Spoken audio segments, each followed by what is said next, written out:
helped the founder run audits on his content because the founder complained to me that he's drowned in work and he has to do everything or check every single output from his content team before the post can go out, just because he does not trust them enough to do the right thing.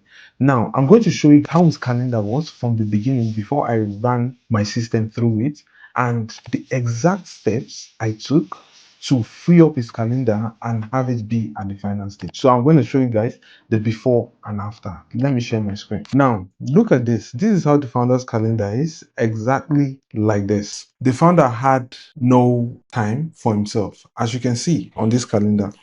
This was back in March, so this is just like an example of what that founder's calendar looked like, because of course I'm not going to be showing you guys the internal system of business. Now, on Mondays, they always wait for the founder to start before they can determine the topic for a YouTube video. On a Tuesday, the team repurposes the YouTube video they had the previous Monday and post it on LinkedIn.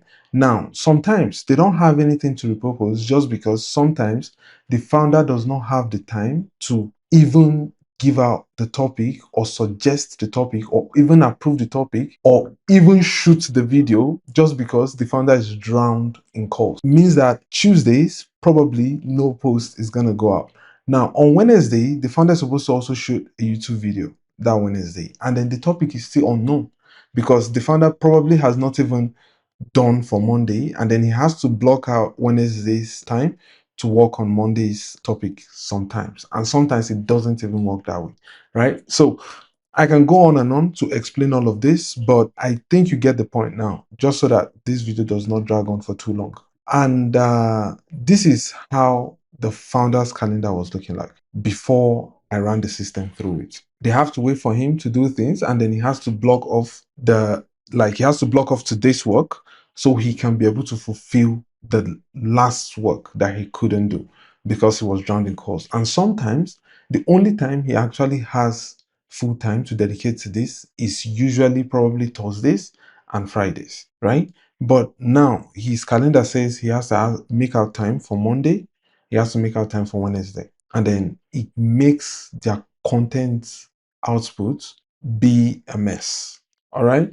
Now, this is what his week look like basically, and then this is how ideas are sent to this person.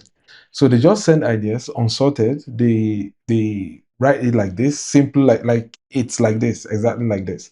They say something about the new offer. So the founder has to figure out, okay, this is what I gotta do, this is what I gotta do, this is what I gotta do, this is the new offer, and then I have to talk about something in the new offer, right? And then they say things like the thing he said on the call about pricing. So like the Monday calls, they're like, okay, did you talk anything about pricing on this Monday calls? If you said yes, there's okay, speak about, we need to make a video about something you talked about on the pricing, right?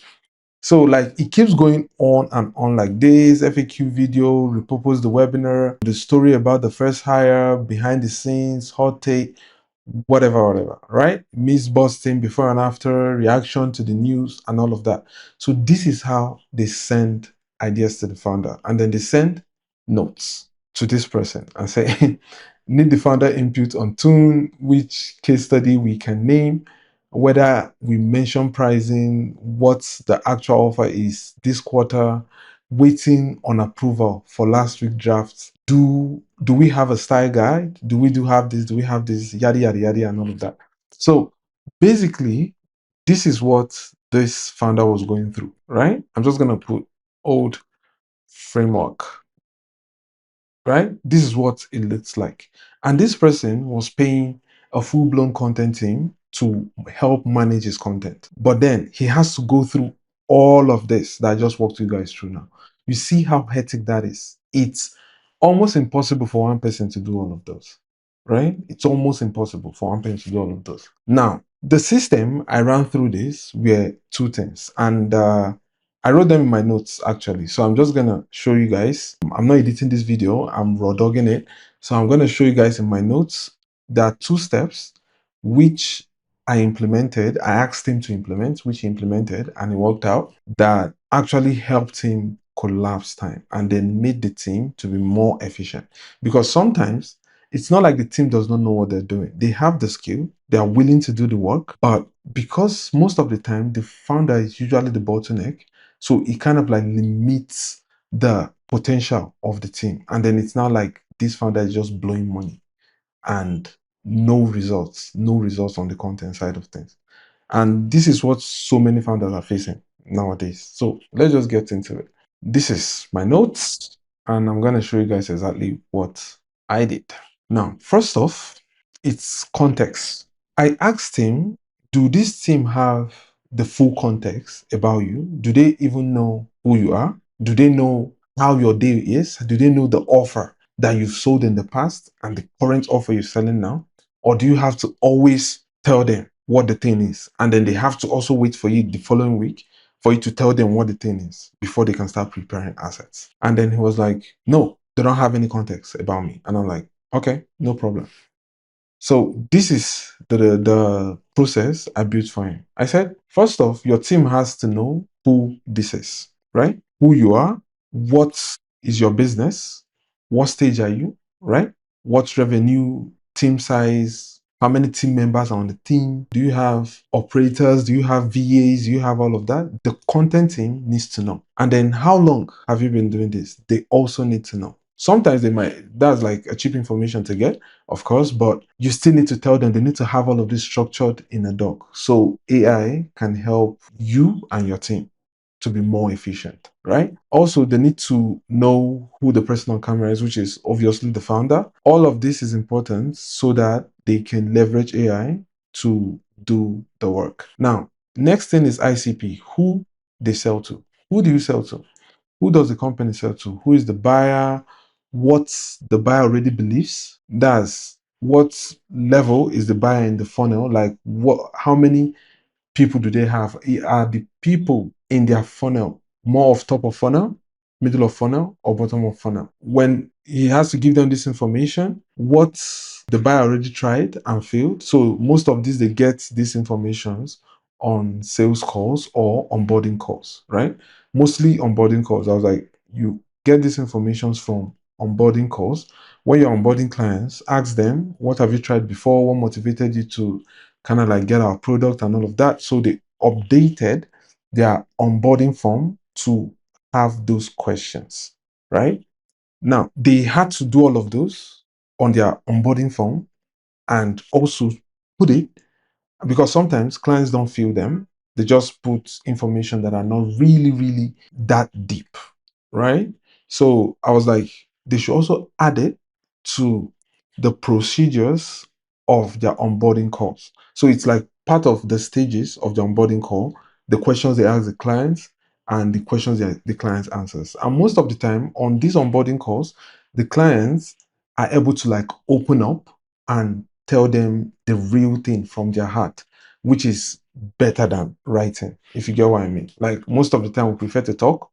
Like when we talk, we kind of like give out everything than when we write. When we write, we're kind of like a bit reserved. But when we talk, we usually not reserved, right? Or like holding any information back. What makes them buy, right? The people that have bought on that onboarding call, what is it that made them buy, right? So when these clients fill these forms and they have the onboarding calls, I'm like, you need to hand over these assets to your content team. Your content team has to know, okay, we have X amount of clients and X amount of clients came through YouTube, X amount came through LinkedIn, X amount came through X amount came through Instagram. Okay, X clients paired to X onboarding call, right? So X form paired to X onboarding call. You need to give this to the content team. Now, when you give it to your content team, all they need to do is go through this and they will have deeper understanding and knowledge about who the ICP is, about who they are selling to, right? And the more knowledge they have about who they are selling to, the more knowledge the content team has about who they are selling to, the better the content would be, the better the founder will be removed from the content process. You should also tell them the offer you have this quarter, because I always advise founders to have quarterly offers. So sometimes some founders are too quick to switch up offers just because probably they tried running ads for like a week, 2 weeks, 3 weeks, and the ad did not really convert. And if as it did not convert, they would just be like, yo, this offer is bad. We gotta switch it up. Right. And then in 4 weeks or in 90 days, offers have been switched like 4 times. Right. So it depends on how volatile the market you're in is. If the market is so volatile that you need to change or switch up offers every single month, just like maybe e-com, because in e-com you have to like keep testing different angles and offers, it means that you need to be hopping on calls every single week to talk to your content team about these changes. And then they have to now start implementing the changes, which makes previous data kind of like null and void and makes it so difficult for the content team to come up with something reasonable. Just because on the content front, on organic front, you need a bit of time, at least six weeks to 12 weeks, to be able to determine what is working and what is not, right? So it's gonna make it so difficult for them. That's why I always tell founders, let's have quarterly offers if there's even a need to change the offer. But if an offer is working, there's no need to change it. But when it stops working and then when it stops changing, right? When it stops converting as much, so I'll always tell founders when the existing offer that they've been running that works so well for them stops converting as much, the best thing they can do is find a subtle way to switch up the offer and test different angle, but maintain the same offer. Just because this offer is proven to have worked, and except the market pool has shrinked, then you can just change it. But since the market pool has not shrinked, let's test different angles and maintain the same offer. And when we run this for the next 30 days or 60 days, and it still did not work, we can now change offers. And most of the time, like for founders that have the budget, what I usually advise is to split test. Let's split test. Let's start running the new offer, but keep the old offer alive while switching up angles. When we switch up angles in the old offer, and then we are running the new offer concurrently, it will tell us if the new offer is working. In like 30 days, we'll get to know if the new offer is working or the old offer and a new angle is what is actually needed and not a switch of offer entirely. Now, on the content front, what will happen then is the founder will have to like go to the audience and tease the offer, tease the new offer, but not turn it into like the main thing for the channel. So like it has to be done in a very subtle way that people would not kind of like realize outrightly that this person is switching offers. So it should be like you're maintaining this offer, but this is something else. If you guys are interested in, we can try out for you guys, right? So set quarterly offers, and then you tell the content team what the offer is, the price and the model, what is not the offer, and when will it be live, or is it already live, right? Or when are we running this? So you need to like give the content team at least 24 to 48 hours to be able to spin up something really, really good for the new offer or the new angle, right? That's if you're switching. But if you're not switching offers as much, then this part, you're kind of like safe from it. And the next thing is, what type of proofs can we use? What type of claims can we use on the front end? To what extent can we go? Are we allowed to showcase the entire company's revenue? Are we allowed to showcase the true numbers that the company is making, or we need to cap it just so we don't look too big in the front end and then people don't want to work with us? Or are we to like include every single thing, income that's coming to the company, even the money that goes for instance, that's basically revenue, right? Are we to include the entire revenue and market it as our income, or how do we do it, right? So because marketing is all about how you present things. If you present it the right way, people will get sold. If you don't, people will not buy. You need to give your content team all those details, and also which case studies can we name, which clients are comfortable with their images being out there, right? Which clients are comfortable with their names being out there and all of that. And also which numbers can we say publicly, which numbers can we not. All right. And then the next thing is the voice. You need to tell them what you want to sound like, right? Because most of the times, a lot of founders are like, they don't want even their copywriter to write an email for them, just because it's not like they don't want it. They want it so bad, but the problem is they've not yet let go to feed this person the entire information that they use when they are writing copies. So, and then nobody can replace them. It has to be them doing the copies, right? I told him you need to be able to tell your team what you want them to sound like, just because the content team also handles the copywriter and all of that. If you actually don't want to be the bottleneck, you have to let the content team take care of every single thing. What they should never sound like, the words they should never use, should they use curse words or not, right? Words they should use more frequently, slogans and all of that. So, and also words they should never use, right? Jargons and things like that. Also, the next thing is what already worked on the channel. This is for founders who are existing before they try to like get a team. Of which, to be honest with you guys, like I'm gonna go on tangent a bit for a sec. People always ask me what is best, in-house team or hire an agency. And for me, from my experience, agencies are usually shit. Trust me, content agencies are shit. If you've tried out content agencies before, you will know what I'm talking about. I worked with a lot of founders to tell you that content agencies are total garbage. They don't do what they promised. And all they care about is the payment you're going to make at the end of the month. And then they waste your time as hell. Sometimes a simple edit can take them up to 7 days just because it got lost in the pipeline and they have a lot of clients to serve. The editor forgot to edit the video.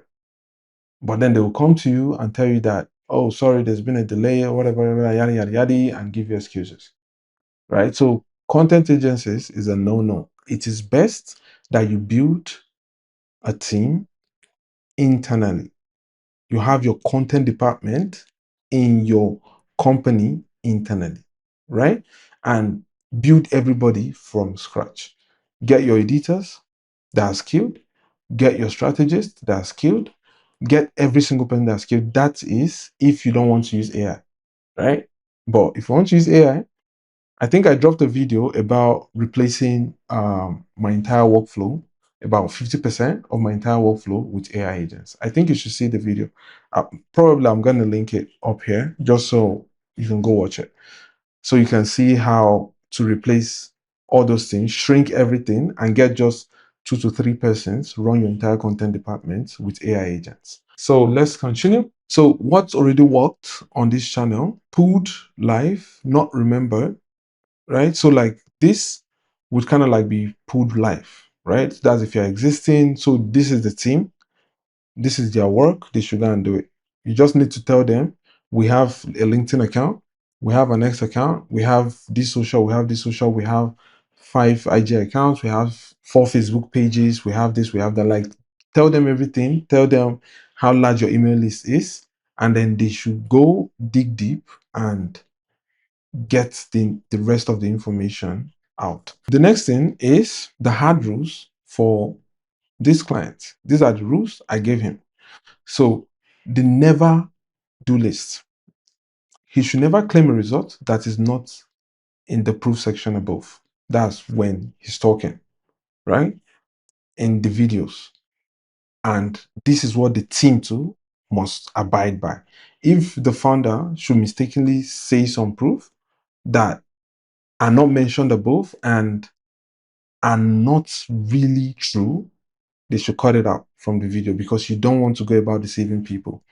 So never use offer language while the offer is not live. So basically, all of these rules were mainly for the team, and also a part of it is just for the founder whenever he's shooting the videos, and for the team to give to AI agents, and for those AI agents to kind of like know what to do, right? And know what to never do. Just because if you create a skill without hard rules, that's the never list, the skill is probably garbage just because the AI will go go wild. That's basically it. You can copy and paste this into a skill and put it up on Claude or whatever. It's going to ask you all of these questions. It will ask you all of these questions, right, up to this point. And once you feed it all of these questions, trust me, Claude would find a way to free up your time for you just with this, right? So one takeaway from this video is you can screenshot this, or I'm going to add this in the comment section, in the description, and also in the comment section. You can copy it, put it on Claude as a skill, and you're good to go. Or you can tell Claude to enhance it into a skill, and then it's going to make it even better.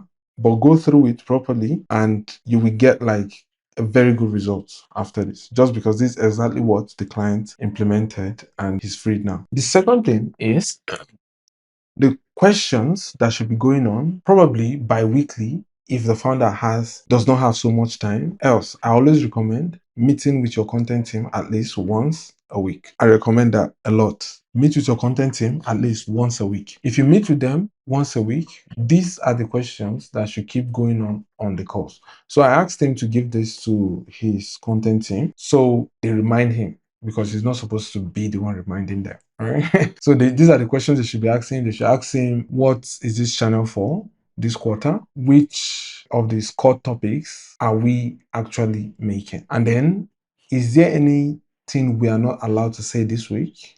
Right? That's if there's any changes in the proof or whatever. Or maybe a client came up and said, yo, I don't like how you're using my so much because I don't want my family people to say it. So like I've had this experience before where clients came up and said one of his clients told him that he doesn't want to continue keep having his face out there just because people are beginning to talk, and then he has family people that have seen him and he doesn't want them to know he has made such amount of money. So this client promoting that is putting him at risk, and then his family are kind of like demanding too much from him just because they've seen him on several posts, if you get what I mean. Also, what did last week output actually do, and does that change anything? So this is the team to kind of like put down the reports, bring it on the call, present it to the founder, and then they'll make the decisions for the following week. And then some things might change, some things might not change, some things might have to be removed entirely, and some things might just need to be tweaked. And this is the part I told him that no matter what, don't let your team use agents for this, right? This is why I also made this video. I said something about why we humans don't get the best result, most humans, by the way, out of AI.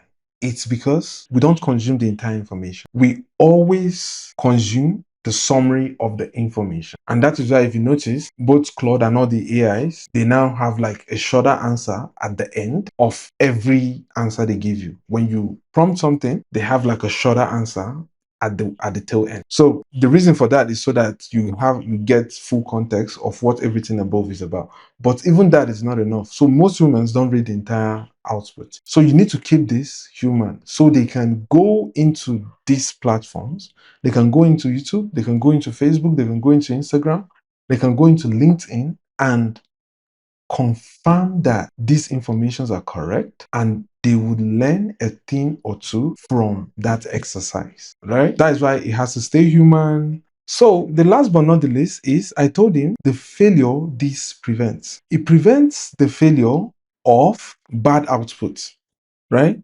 It prevents bad outputs at scale. Just because when all these decisions are not made, when all this information, all this data are not collected by the content team, they end up either predicting wrong, they end up start guessing what the founder might want to say or what the founder might want to add, right? So I was like, if you fail to do this, you are going to stay at the exact same position that you were. So if you want things to change, most definitely you have to change what you're doing and implement this, right? It's going to take you a couple of hours, maybe in a day or maybe in 2 days, but give them all this information in full details and just watch them cook, right? So at that point, if they don't cook properly, it means that probably the incompetency issue. But if from that point going forward, you give them full autonomy of everything, they brought out the first few outputs, and then probably you made a few corrections, and then they implemented the corrections, brought it back. You made out time to kind of like watch every single thing and approved it. From that moment on, you now have a machine. You now have a full functional system that would keep producing content without you being present, or with you just being present for probably 4 to 5 hours every single week. So this is what this founder's calendar looks like after this system was implemented. Now, before, he spent about 20 hours every single week to make content decisions. But now it's just 5 hours. And this includes shooting. This includes recording the content, right? So it's not just making decisions for 5 hours. It has already been decided. All he needs to do is sit down, look at the topics he likes the most, and shoot. It's that simple, right? So every single week, the team is able to produce 3 to 5 different ideas, and the goal is to post at least 3 YouTube videos every single week. So you have 5 different ideas to choose 3 from, and choose whichever one you like and just shoot. You already have the hook, you already have every single thing. And then this founder is not overwhelmed because the calls he made on Monday, the calls he made on Tuesday, the calls he made on Wednesday are all integrated into these ideas. And then it's so easy for the founder to just flow without even writing a full-blown script.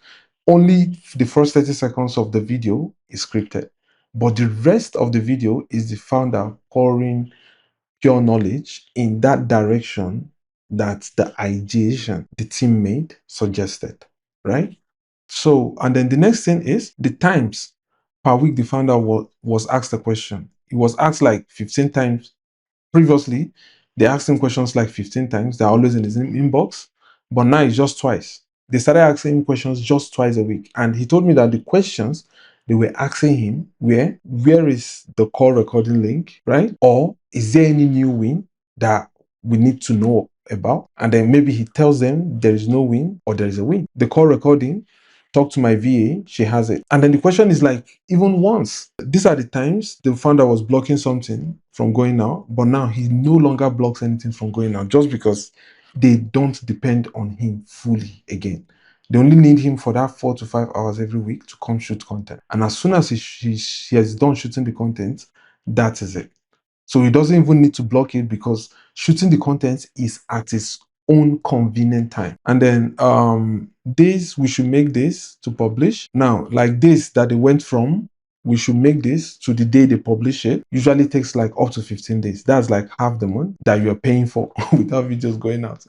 That he's been paying for without videos going out. But now it's just 2 days. They decide on something on a Monday call, and then from Wednesday, the content for the following week has already been scheduled. So, and then videos are just being edited. The 2 days it's just editing and then work on the packaging, and then video goes out. Pieces of content published previously per week was 2, but now it has gone up to 10. Just because they now have long form videos that they can clip from and make short form videos, right? So content keeps going out more consistently, and also LinkedIn posts and all of that keeps going out. Roles in the calendar owned by the founder. Now it's just one role. He only has one role, which is come shoot. His shooting day. That's the only thing he has. So compared to what he had previously, that's like a massive difference. So what should you take away from this video? What you should take away from this video is check the description. You would see the link to the Claude skill that was implemented for this founder. If you implement this into your personal content or your client's content, you are definitely going to do exceptionally well, right? Just get the necessary information, feed it to Claude, and then Claude will do the rest for you. Now, I can make another video about how to actually go about it, but you guys will have to let me know in the comments for me to make that video, right? If this video provided any value to you, you can hit the subscribe button, like the video, share it to somebody you feel like would need it. I would really appreciate that. And yeah, let's go. See you guys in the next one. Ciao.